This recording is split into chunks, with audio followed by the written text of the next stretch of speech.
Hey everybody, thanks for joining me today, Dr. Ross Marchigiani with another Word of the Week. Today's Word of the Week is going to be arthritis. We're going to talk about the difference between two common arthropathies here, your rheumatoid arthritis and your osteoarthritis. We'll talk about what RA is because that's really the topic at hand today, how we test for RA and how we improve our immune function. Let's dive in.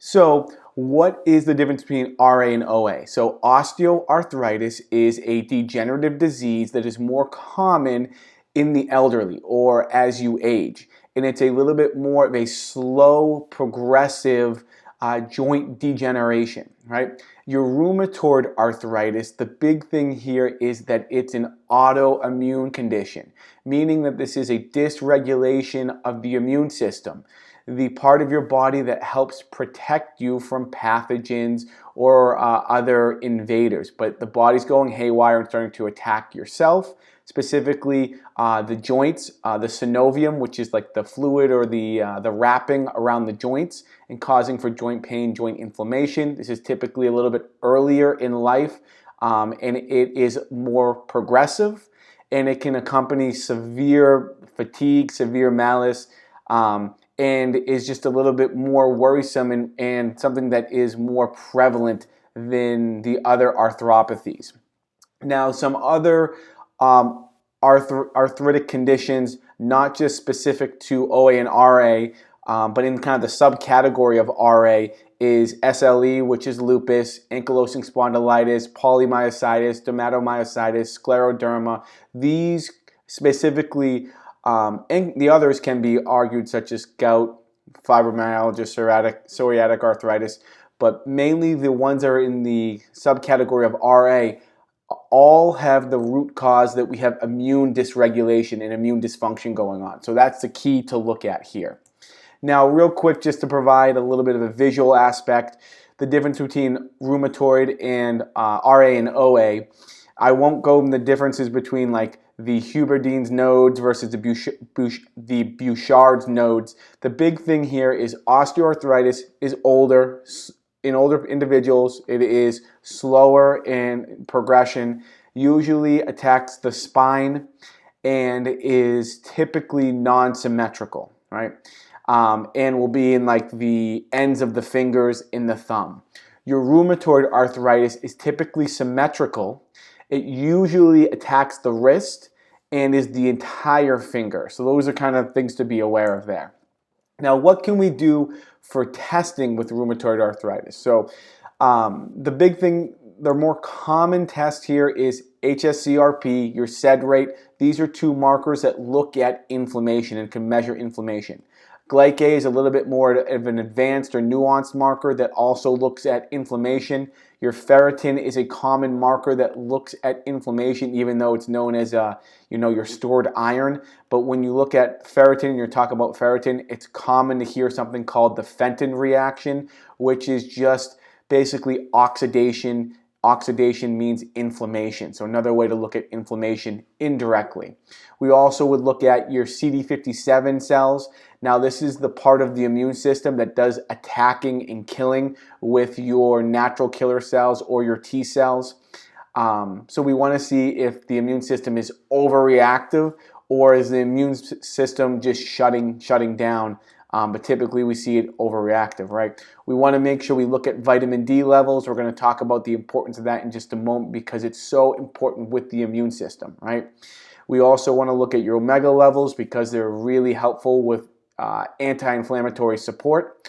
Your interleukin-6, this is one of those, Dr. T loves this word, pro-inflammatory cytokines that we can measure. We can see if that's actually upregulated. And then we have two other markers here that are a little bit more nuanced that don't, some people could argue that don't directly relate to rheumatoid arthritis, but I've posted two articles here that actually talk about the connection of PGE2 and F2 isoprostanes in the connection with rheumatoid arthritis. Basically, these are two other markers that look at inflammation and more specifically the pathogenesis or like the pathophysiology in connection with rheumatoid arthritis and how it causes inflammation. So all good markers to look at here.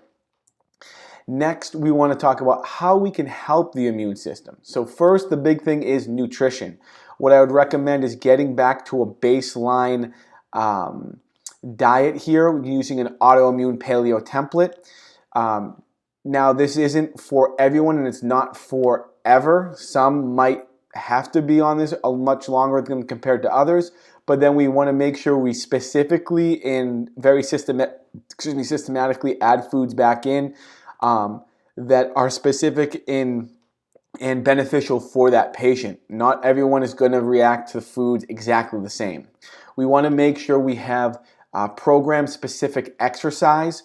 There's a lot of research was showing and helping to reduce pain and proper exercise in rheumatoid arthritic patients. The key here is to get good intensity, but also for that patient who's suffering with RA, they should be able to perform that same amount of exercise the next day. If they're an excessive amount of joint pain, they went too hard or did too much. We want to manage trauma and stress. Make sure you're addressing the stress component. An article here, if you want to pan through these articles, actually shows the connection that RA patients reported a significant stressful event or traumatic event before their onset of RA.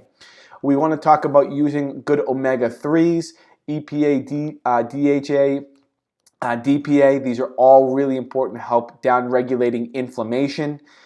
There's a lot with omega-3s and making sure you're using choline, phosphatidylcholine with omega-3s, because omega-3s are really hard to break down. They need to be broken down in the stomach. If we don't have good digestive function, you probably notice a lot of belching of the fish oil, so that's an indication that we're not digesting appropriately, and we need that omega-3 then needs to be shuttled to the liver and attached to a choline for it to actually be then absorbed and used.